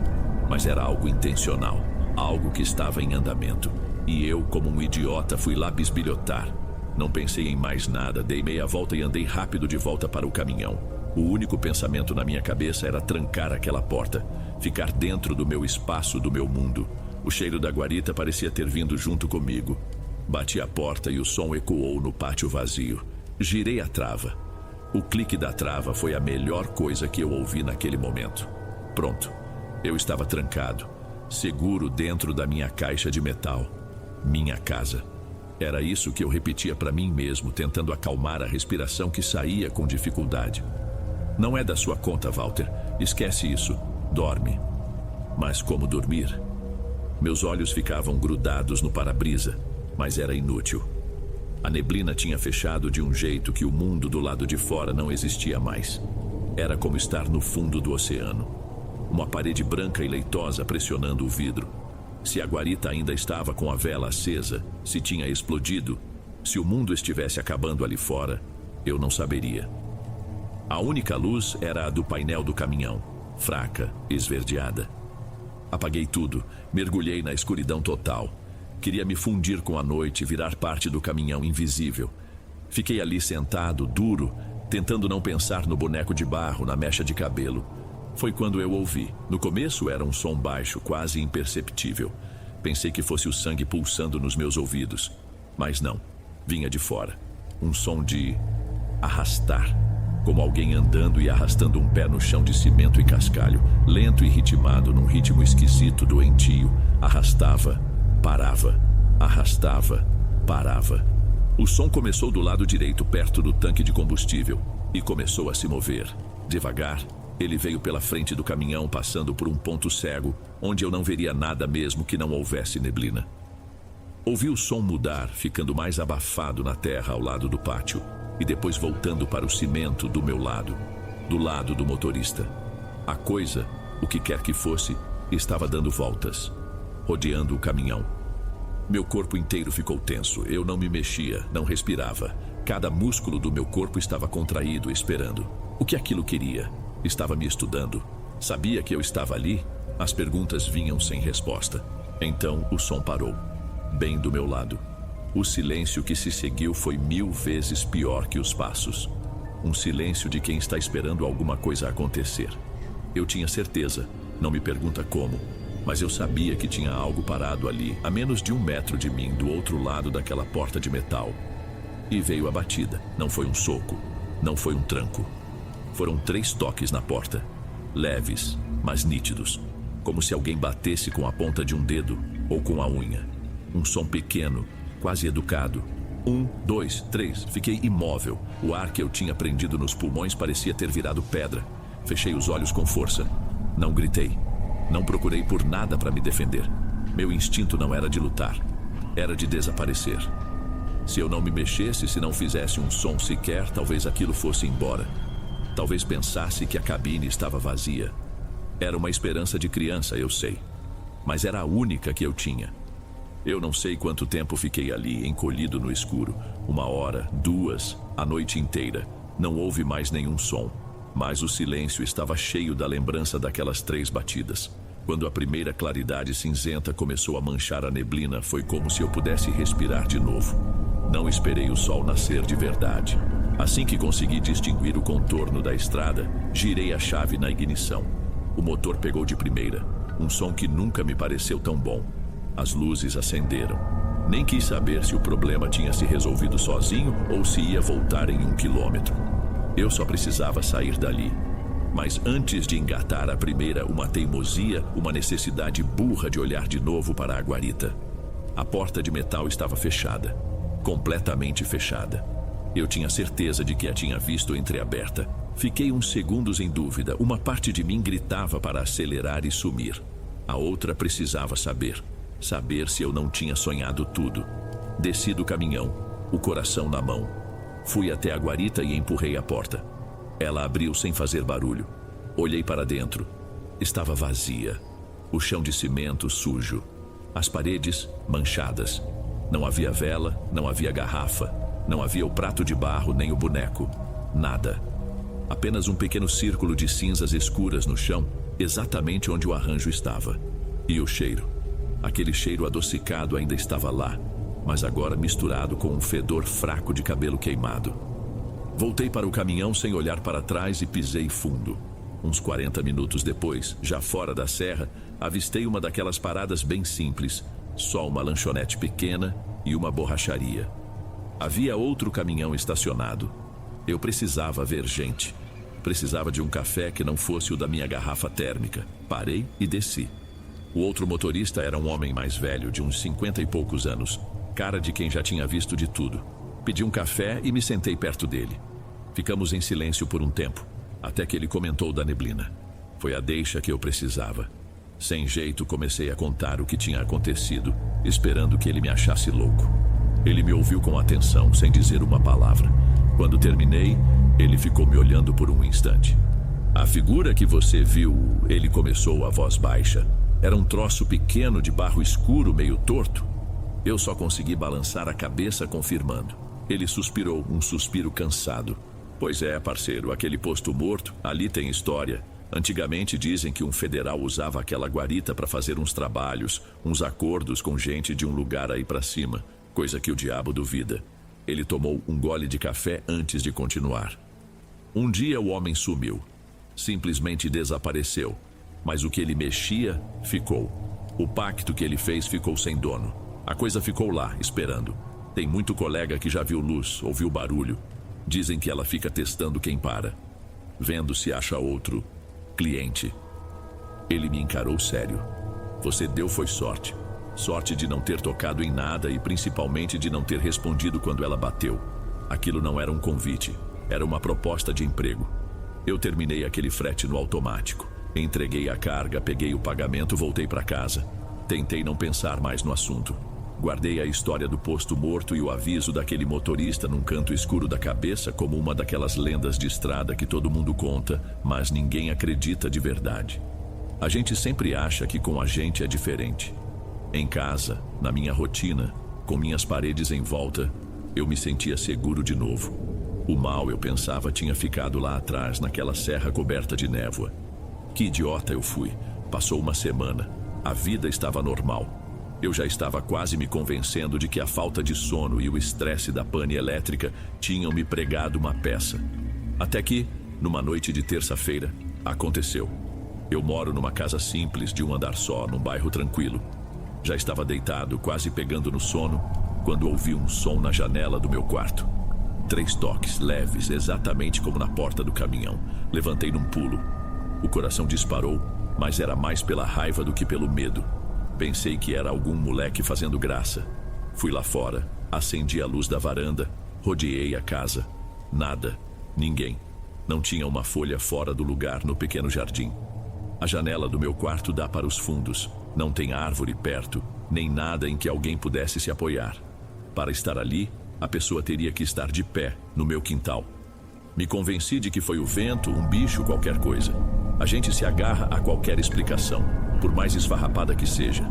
Mas na noite seguinte, no mesmo horário, entre 2 e 3 da manhã, os mesmos 3 toques. E na outra noite também. E na outra. Na segunda semana, eu já nem levantava mais. Eu só ficava deitado, de olhos abertos no escuro, esperando. E o som sempre vinha, pontual. 1, 2, 3 batidas. O sono desapareceu. Eu passava o dia arrastado com um cansaço que não saía com café, não saía com banho. Um peso constante nos ombros, uma dor na nuca, como se eu estivesse carregando alguém nas costas o tempo todo. Eu estava acabando aos poucos e o pior era não poder contar para ninguém. Quem acreditaria? Iriam dizer que era estresse, me mandar para um médico, me encher de remédios. O ponto final foi um sonho. Na terceira semana, eu sonhei com a guarita, mas ela não estava abandonada. Estava limpa, pintada de branco, com uma luz forte saindo de dentro. As paredes tinham prateleiras e nelas dezenas de bonecos de barro, todos iguais àquele que eu vi, enfileirados como soldados. E no centro do cômodo, sentado no chão, estava eu. Ou melhor, uma coisa que usava o meu rosto. O corpo era o meu, as roupas eram as minhas. Mas os olhos eram só 2 furinhos escuros, vazios, sem vida. Exatamente como os do boneco. Acordei com o meu próprio grito, o peito parecia que ia explodir. Eu estava ensopado de suor. Ali, naquele instante, eu entendi. A coisa não tinha ficado na estrada. Ela não estava só batendo na minha janela. De algum jeito ela tinha entrado. E estava esperando pacientemente para tomar o que era meu. Eu não tinha outra saída. Aquele sonho me quebrou. Lembrei de uma senhora que minha mãe mencionava às vezes, uma tal de Dona Vilma, que morava num bairro mais afastado. Ela rezava para quebranto, tirava mal-olhado essas coisas que eu sempre achei que eram conversa de gente antiga. Mas naquele ponto eu estava me agarrando a qualquer fio de esperança. Se me dissessem para acender uma vela no meio de uma encruzilhada, eu acenderia. A casa dela era simples, um sobradinho com um portão baixo e umas plantas na entrada. Ela mesma era uma senhora pequena, de cabelos brancos e um olhar que parecia atravessar a gente. Me pediu para entrar, sentar numa cadeira na sala dela. Comecei a tentar explicar, falando do caminhão, da guarita. Ela levantou a mão pedindo silêncio. Não precisa, meu filho. A voz dela era calma, mas firme. Tem coisa que chega antes da palavra, fique quieto um pouco. Ela me olhava de um jeito estranho. Não olhava para o meu rosto, mas um pouco para o lado, por cima do meu ombro. Aquilo me deu um arrepio. Ela se levantou, foi até um vaso e pegou um galho de arruda. Voltou e começou a passar aquilo pelo meu corpo, da cabeça aos pés, rezando umas coisas muito baixinho, palavras que eu não entendia. Eu, que nunca acreditei em nada disso, senti uma coisa estranha. Onde o galho passava, a minha pele parecia ficar fria, mas era um frio bom, um frio que aliviava. A dor na minha nuca, aquele peso constante, pareceu diminuir. Quando ela terminou, estava ofegante e o galho de arruda parecia murcho, escuro. Ela se sentou na minha frente com um olhar cansado. Tem uma sombra em você, meu filho, ela disse sem rodeios. Uma coisa que não te pertence, mas que grudou na sua fraqueza. Você passou por um lugar de dívida, um lugar onde uma porta ficou aberta. E a coisa que mora ali viu em você uma casa nova. As palavras dela ecoaram o que o caminhoneiro tinha dito. Eu não conseguia falar nada. Escute bem o que eu vou te dizer agora. Ela se inclinou, a voz baixou, ficou mais séria. Eu não mandei essa coisa embora. Ninguém tem força para isso. O que eu fiz foi uma limpeza. Eu mostrei para essa sombra que este corpo aqui já tem dono. Eu varri a sujeira da sua porta para fora. Ela fez uma pausa, garantindo que eu estava entendendo cada palavra. Mas ela não foi longe, ela está aí no seu quintal esperando um descuido, um convite, uma janela aberta. Ela é paciente. Eu engoli em seco. O alívio que eu senti estava se transformando em outro tipo de medo, um medo mais claro. O que eu faço? Minha voz saiu quase como um sussurro. Você vai viver sua vida, mas com uma regra, uma só. E você não pode quebrar nunca. Não volte para aquele lugar. Não passe nem perto daquela estrada. Da primeira vez, ela só te testou. Se você passar por lá de novo, vai ser como acenar para ela da sua própria janela. E ela vai entender que você está convidando ela para entrar. De vez. Saí de lá me sentindo mais leve, fisicamente. A dor nos ombros tinha sumido. Naquela noite, pela primeira vez em semanas, eu dormi. Não tive pesadelos, não ouvi batidas, mas o alívio era frágil. Eu não tinha sido curado. Tinha ganhado uma condicional. Desde aquele dia, minha vida mudou. Mudei minha rota. Faço um desvio que me custa quase 300 quilômetros a mais, toda santa vez que preciso ir para aquela direção. Gasto mais diesel, perco tempo, chego mais cansado. Meus colegas acham que sou teimoso, que conheço algum atalho secreto que não quero contar. Mal sabem eles que eu não estou pegando um atalho, estou fugindo. As batidas na janela pararam, os pesadelos também, mas a paz nunca voltou de verdade. É uma paz vigiada. Quando a neblina desce muito rápido na estrada, meu peito aperta. Se passo por alguma construção abandonada na beira da pista, meus olhos desviam sozinhos. O medo não é mais aquele terror agudo da noite na cabine.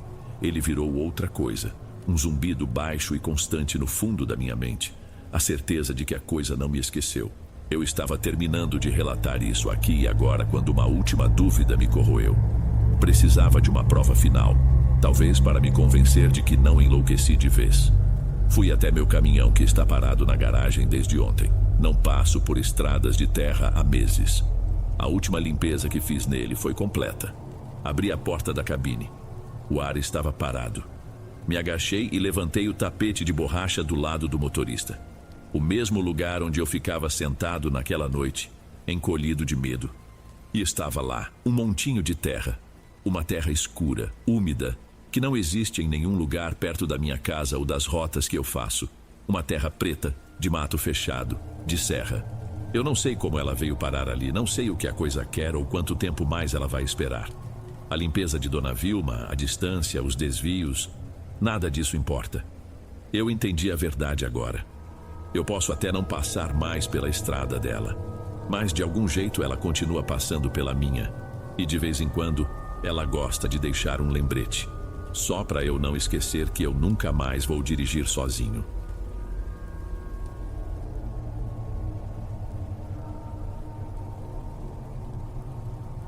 Ei pessoal, obrigado por ouvirem. Clique no sininho de notificações para ser alertado de todas as futuras narrações. Lanço vídeos novos todos os dias por aqui. Espero te ver nos próximos. Agora na tela vou deixar outros 2 bons vídeos que sei que irão gostar. Te vejo por lá.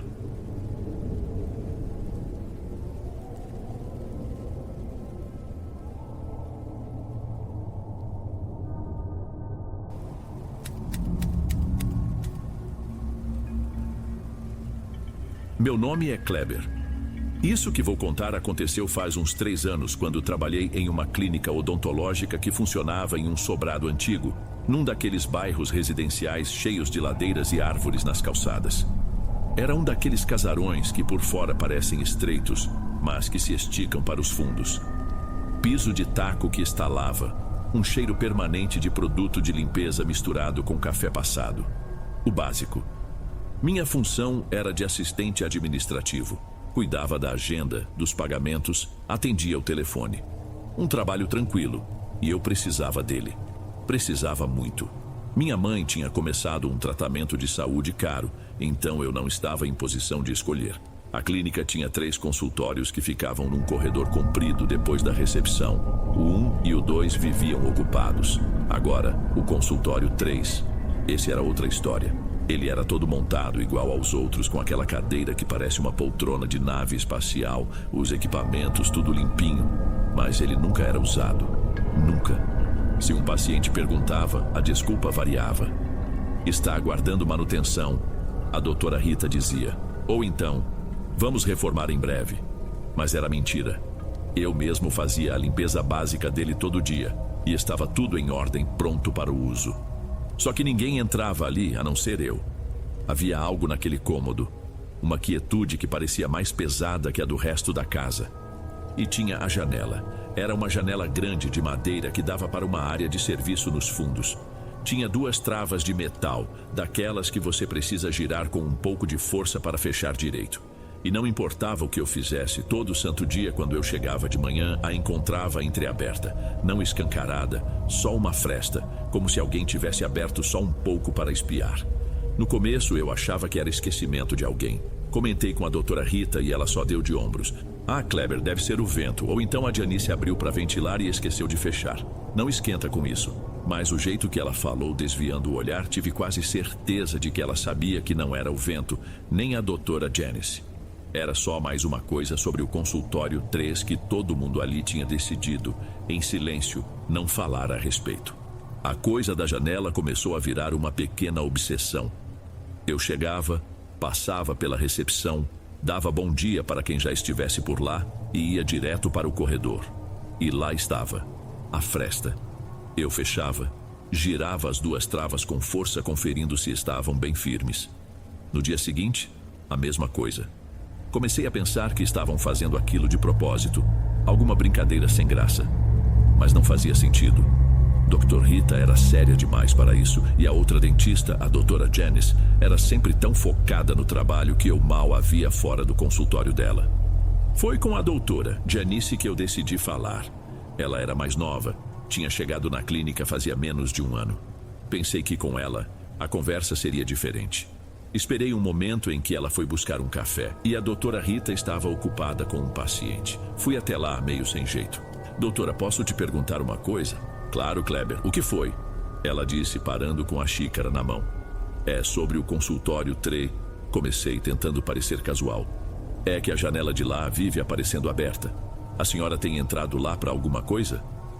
A mudança na expressão dela foi imediata. Não foi grande coisa, mas o sorriso leve que ela tinha se desfez. Ela olhou para os lados, como se para garantir que ninguém mais estava ouvindo. Não, eu não entro naquela sala. A voz dela saiu mais baixa. É que todo dia eu fecho e no dia seguinte ela está aberta de novo. Ela me encarou por uns segundos, decidindo se falava ou não. Por fim, ela se aproximou um pouco e falou quase num sussurro. Olha, Kleber, esquece aquela sala. Não sei o que tem ali, mas a sensação é horrível. Parece que tem sempre alguém te observando. Observando? De onde? Perguntei, sentindo a boca ficar um pouco seca. Do canto, perto daquela máquina de raio-x antiga, a que fica coberta. Uma vez eu precisei entrar rápido para pegar uma caixa de luvas e juro que vi um reflexo se mexendo no painel dela. Foi só um vulto, mas, sei lá, deixa quieto, é melhor. Ela tomou o café de uma vez como se precisasse daquilo para se acalmar e voltou para o consultório dela sem dizer mais nada. E eu fiquei ali, parado, com a certeza de que, pelo menos agora, eu não era o único a achar estranho. Umas 3 semanas depois, a doutora Janice pediu demissão. Disse que tinha recebido uma proposta melhor, mais perto de casa. Agradeceu a todo mundo, mas foi tudo muito rápido.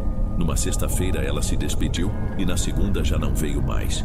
Eu nunca tive a chance de perguntar, mas eu sabia. Não foi proposta nenhuma. Ela só não aguentava mais trabalhar ao lado daquela porta fechada. A saída da Janice me deixou sozinho com aquilo. Dr. Rita continuava agindo como se o consultório 3 fosse apenas um depósito qualquer.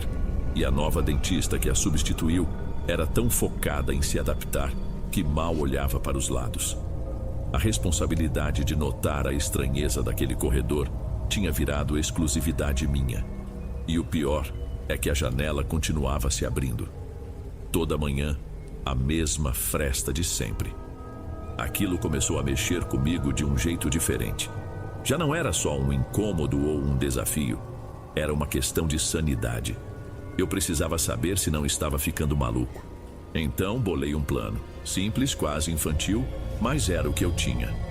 Numa quinta-feira fiquei até um pouco mais tarde, com a desculpa de organizar umas fichas de pacientes. Esperei a clínica esvaziar, sobrando apenas eu e a doutora Rita, que estava trancada na sala dela fazendo a contabilidade. Fui até o corredor, respirei fundo e entrei no consultório 3. A quietude ali dentro era impressionante. Parecia que o som da rua não entrava. Fui até a janela, fechei-a com força, conferi as 2 travas. Então tirei uma caneta do bolso e, bem no ponto onde a moldura da janela encontrava a do parapeito, fiz um risco pequeno, quase imperceptível. Uma linha contínua que passava de uma madeira para a outra. Se a janela se mexesse, mesmo que 1 milímetro, a linha ia se quebrar. Simples assim. Saí de lá me sentindo um idiota, mas um idiota com um plano. Fui para casa e mal consegui dormir direito pensando naquilo. Na manhã seguinte, a primeira coisa que fiz ao chegar foi ir direto para o corredor. Parei em frente à porta do consultório. Por um momento hesitei. Uma parte de mim queria que a linha estivesse intacta, que tudo não passasse da minha cabeça. Abri a porta devagar. A sala estava como sempre e a janela, como sempre, estava com aquela fresta de uns 2 dedos de abertura. Caminhei até ela com o coração batendo um pouco mais rápido. Me agachei e lá estava. A prova. A minha pequena linha de caneta estava partida. A parte de cima, na moldura da janela, estava deslocada uns bons centímetros para a esquerda. Não havia a menor dúvida. Alguém ou alguma coisa tinha empurrado aquela janela por dentro. Foi nesse momento, agachado ali, que eu senti pela primeira vez. Um cheiro. Era fraco, quase nulo, mas estava lá. Um cheiro químico, antigo, que lembrava um pouco formol. Não era cheiro de produto de limpeza. Era um cheiro fraco e podre que parecia vir da própria estrutura do lugar. Era o cheiro daquela sala. A prova da janela quebrada mudou tudo para mim. Era bem melhor não saber de nada, mas agora já era. Agora, toda vez que eu passava por aquele corredor, eu sentia um calafrio diferente. Uma consciência de que tinha alguma coisa viva ali dentro. Por causa disso, decidi por conta própria que não entraria mais no consultório 3, para nada. A poeira que se acumulasse, a janela que ficasse aberta, não era mais problema meu. Um tempo depois, a doutora Rita decidiu que a clínica passaria a atender em horário estendido 2 vezes por semana, para pegar o pessoal que saía tarde do trabalho. Isso significava que alguém precisaria ficar na recepção até umas 8, 9 da noite, e esse alguém, claro, seria eu. Ela me ofereceu um extra pelas horas, e com a situação da minha mãe, eu não tinha como recusar. Aceitei na hora. A consequência, que eu só percebi depois é que nesses dias eu seria o último a sair. Ficaria sozinho na clínica por pelo menos 1 hora. Nas primeiras noites tudo correu bem. O silêncio era um pouco desconfortável. A casa antiga fazia seus barulhos normais, estalos na madeira, o zumbido de um dos freezers da copa. Coisas normais. Eu tentava me concentrar nas minhas tarefas, ansioso para dar a hora de fechar tudo e ir embora. Foi numa terça-feira que eu ouvi pela primeira vez. Era um som baixinho, quase imperceptível. Vinha do corredor, 2 batidas leves, secas, e depois, nada. Na hora, meu cérebro buscou a explicação mais lógica. Um galho de árvore batendo na parede de fora, talvez. Ignorei, mas na semana seguinte, na outra noite em que fiquei até mais tarde, ouvi de novo. Mesmo ritmo. 2 batidas ocas, como se alguém batesse com os nós dos dedos em uma porta. E vinha da mesma direção, do fundo do corredor. A minha mente, já calibrada pelo medo, não conseguia mais aceitar coincidências. Eu precisava de mais uma prova. Na noite seguinte eu já fui preparado. Deixei para organizar umas fichas por último, sentado na mesa da recepção, com a porta do corredor aberta. Quando ouvi as 2 batidinhas, meu corpo todo ficou duro. Peguei meu celular, abri o aplicativo de gravador de voz e apertei para gravar. Deixei o aparelho em cima da minha mesa, com o microfone virado para o corredor. Levantei e fui até o banheiro, mais para ter uma desculpa para me afastar do que por necessidade. Lavei o rosto, olhei para o meu reflexo pálido no espelho e forcei meu corpo a se acalmar. Voltei para a recepção uns 2 minutos depois. O silêncio era total. Peguei o celular e parei a gravação. Não ouvi o áudio ali, fui para casa. Só quando estava no meu quarto com tudo trancado, foi que coloquei os fones de ouvido e dei o play. Aumentei o volume no máximo. A gravação era cheia de ruído, o zumbido elétrico do ambiente. Avancei um pouco. E então, lá pelo minuto 1,5, eu ouvi. Quase um sussurro sonoro. As 2 batidas, inconfundíveis. Mas o que me fez arrancar os fones foi o que veio logo em seguida. Não era uma voz. Não eram palavras. Era o som de alguém soltando o ar. Um suspiro longo e cansado, como se alguém tivesse soltado todo o ar dos pulmões bem ao lado do microfone do meu celular. Depois daquela gravação, um novo tipo de medo se instalou em mim. Não era mais sobre a casa ser estranha. Era sobre ter algo ali que era consciente, que respirava. Comecei a evitar o corredor a todo custo. Dava a volta pela copa para falar com as dentistas, pedia para os pacientes esperarem na recepção principal. Eu só queria distância. A situação ficou tão incômoda que alguns dias depois tomei coragem e fui falar com a doutora Rita. Inventei uma desculpa qualquer. Doutora, já que o consultório 3 não está sendo usado e a porta fica sempre fechada, será que não poderíamos trancá-lo de vez? Com uma corrente, talvez? Para evitar que entre poeira ou algum bicho. Eu esperava que ela questionasse, que achasse estranho. Mas, para minha surpresa, ela concordou na mesma hora, com um alívio quase visível no rosto. Ótima ideia, Kleber. Providencia um cadeado. É melhor mesmo manter essa porta bem fechada. No dia seguinte, passei uma corrente em volta da maçaneta e da grade da porta e fechei com um cadeado novo. Aquele som do metal se fechando me deu um alívio que não sentia fazia tempo. Pela primeira vez, eu senti que tinha colocado uma barreira de verdade entre mim e o que quer que fosse aquilo. Uma barreira que durou pouco. Foi numa manhã de segunda-feira. Uma paciente, uma senhora de uns 50 e poucos anos, chegou mais cedo para a consulta. Ela estava sentada lendo uma revista quando se levantou e veio até a minha mesa. Moço, com licença, posso usar o banheiro? Claro, senhora, é a última porta no final do corredor. Eu indiquei. Ela foi e eu voltei a organizar umas guias de convênio. Alguns minutos depois ela retornou, mas não se sentou. Parou em frente ao meu balcão com uma expressão curiosa. Me tira uma dúvida. Ela começou apontando com o queixo na direção do corredor. Naquele consultório com a corrente na porta, também tem atendimento? Ah, não, senhora, aquele está desativado. Estamos esperando uma reforma. Repeti a mentira oficial. Ela franziu a testa confusa. Ué, que estranho. Porque eu passei agora e pela fresta embaixo da porta, vi os sapatos de um homem parado lá dentro. Perdi o fôlego, mantive os olhos fixos na tela do computador, mas todo o meu corpo estava em alerta. Um homem? Consegui perguntar, a voz quase não saiu. Sim, um sapato social, sabe? e ele estava parado de costas para a porta. Um homem de terno meio curvado. Parecia estar olhando fixo para a janela. Um homem de terno. Senti um gosto metálico na boca. Não tivemos, em todo o meu tempo ali, nenhum dentista homem. Forcei um sorriso. Deve ter sido alguém da equipe de manutenção, então. Estão fazendo uns orçamentos. A desculpa pareceu satisfazê-la porque ela só deu de ombros e voltou a se sentar. Mas eu não conseguia mais me mexer. Fiquei ali, olhando para a tela, até a doutora Rita chamar a paciente para o atendimento. Assim que ela entrou, eu me levantei e fui quase correndo até o corredor. A corrente e o cadeado estavam lá, intactos, gelados ao toque. Tentei espiar pela fresta da porta, mas só via escuridão. Com um medo desgraçado, dei a volta por fora pela área de serviço. A janela, como sempre, estava com a sua fresta aberta. Me aproximei, com medo do que poderia ver. A sala estava vazia, a cadeira de couro sem ninguém. Mas então meu olhar foi para o canto, para a velha máquina de raio-x panorâmico coberta pelo lençol. E no pequeno painel de vidro escuro da máquina, havia uma mancha oval e embaçada, exatamente como a que a nossa respiração deixa num vidro em um dia frio. E enquanto eu olhava, paralisado, a mancha foi, muito lentamente, desaparecendo. Aquela mancha de respiração foi o ponto final para qualquer dúvida que eu ainda tinha. O que quer que estivesse naquele consultório não era uma memória, era uma presença.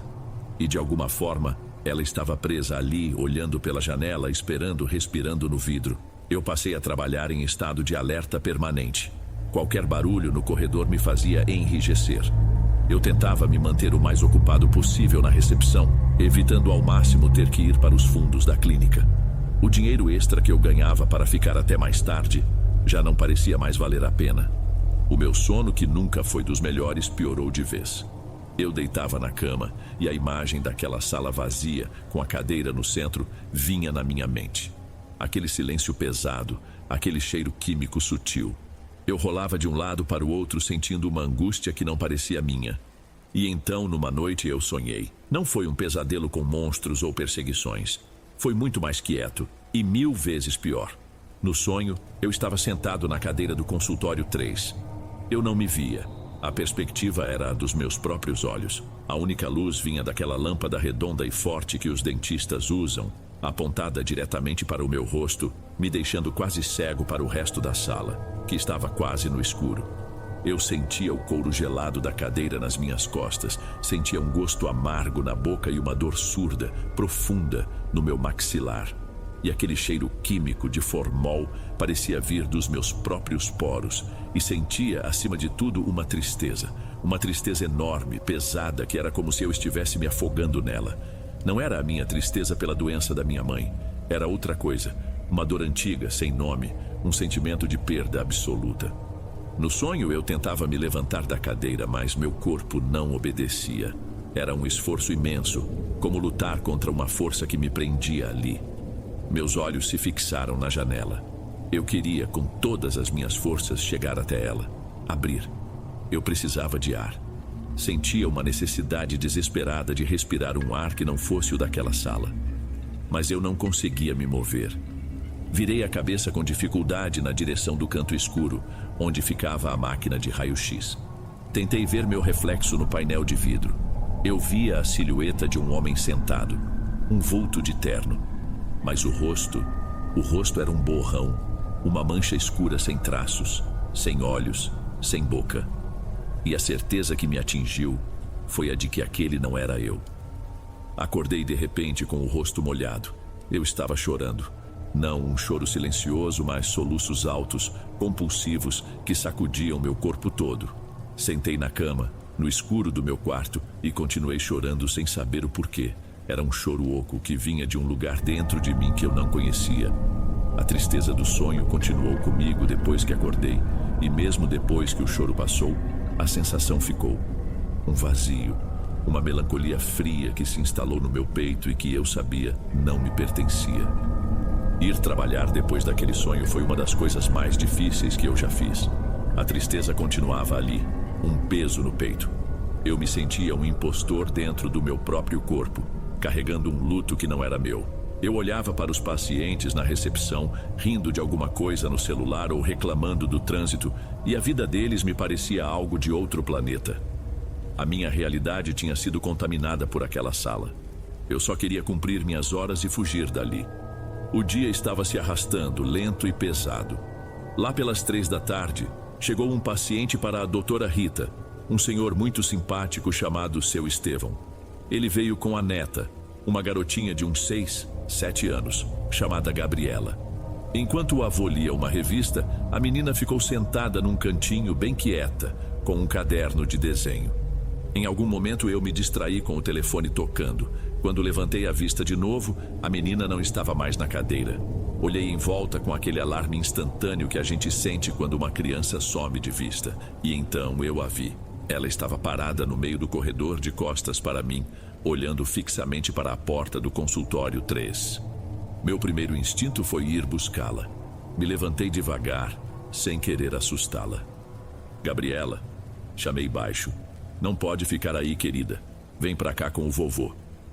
Ela não se virou, não pareceu nem ter me ouvido. Continuou imóvel, olhando para a porta com a corrente e o cadeado. Cheguei mais perto e me agachei ao lado dela. O que você está olhando aí? Ela não olhou para mim. Apenas levantou a mãozinha e apontou com o dedo indicador para a fresta embaixo da porta. A voz dela saiu limpa, infantil e terrivelmente clara. O moço está chorando. Fiquei paralisado. O ar ficou preso na minha garganta. Todas as minhas defesas, todas as minhas tentativas de racionalizar foram por água abaixo com o que ela disse. A tristeza que eu senti, a angústia no sonho, era dele. Com a voz quase inaudível, eu perguntei: "O que moço, Gabriela?" Ela finalmente virou o rostinho para mim. Seus olhos eram grandes e sérios. "O que mora nesse quarto? Ele tem um monte de terra no sapato." Eu não disse mais nada. Um zumbido tomou conta dos meus ouvidos. Apenas peguei na mãozinha dela, que estava fria, e a levei de volta para a recepção, para o lado do Seu Estevão, que sorriu para mim sem ter notado nada. Voltei para a minha mesa e sentei, mas eu não estava mais ali. Minhas mãos tremiam tanto que eu tive que escondê-las debaixo do balcão. Um homem de terno que chorava sozinho no escuro, com os sapatos sujos de terra. A imagem se formou na minha cabeça e eu soube com uma certeza absoluta e apavorante que eu não podia mais ficar naquele lugar. O que aquela menina falou foi a gota d'água. A partir daquele dia, a tristeza que eu sentia se tornou física. Comecei a ter uma dor constante nos ombros e na nuca, uma pressão que não aliviava, como se tivesse alguém empurrando minha cabeça para baixo o tempo todo. A insônia virou minha companheira de todas as noites. Eu fechava os olhos e a imagem daquele homem de terno, com terra nos sapatos, chorando no escuro, se projetava na minha mente. Eu estava me desfazendo. No trabalho, mal conseguia me concentrar. Em casa, me tornei uma sombra, calado, irritadiço. Cheguei a ir num psicólogo, que me diagnosticou com estresse acumulado, uma crise de ansiedade. Ele me receitou um remédio para dormir. Ajudou por 2 ou 3 noites. Mas não adiantava, porque o problema não estava na minha química cerebral. Estava naquele corredor. A raiz da minha dor não era minha. Eu estava sentindo o luto de um fantasma e aquilo estava me matando. A decisão veio umas 2 semanas depois do episódio com a menina. Acordei no meio da noite, encharcado de suor, com o peito doendo daquela tristeza familiar. E eu soube que se eu voltasse para aquela clínica mais uma vez, eu não sairia mais o mesmo. Uma parte de mim ficaria presa naquele consultório para sempre, junto com ele. O dinheiro para o tratamento da minha mãe era importante. Mas, pela primeira vez, eu entendi que eu não conseguiria ajudar ninguém se estivesse completamente quebrado por dentro. Não tive coragem de ir até lá me despedir.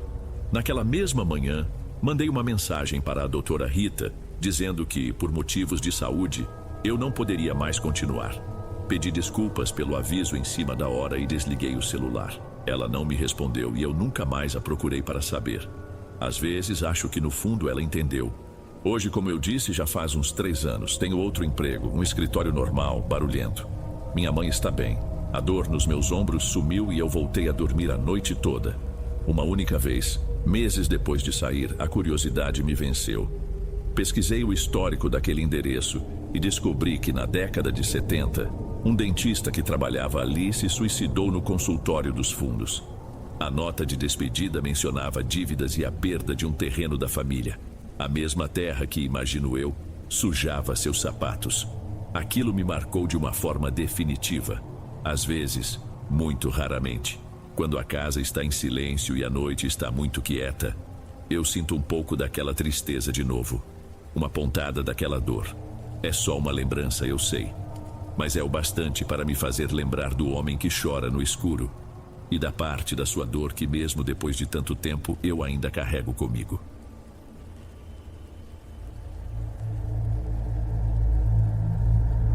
Antes de irmos para o último relato, se ainda estiver por aqui, comente o horário que está assistindo. Gosto de saber quem assiste os relatos até o final. Bem, vamos continuar.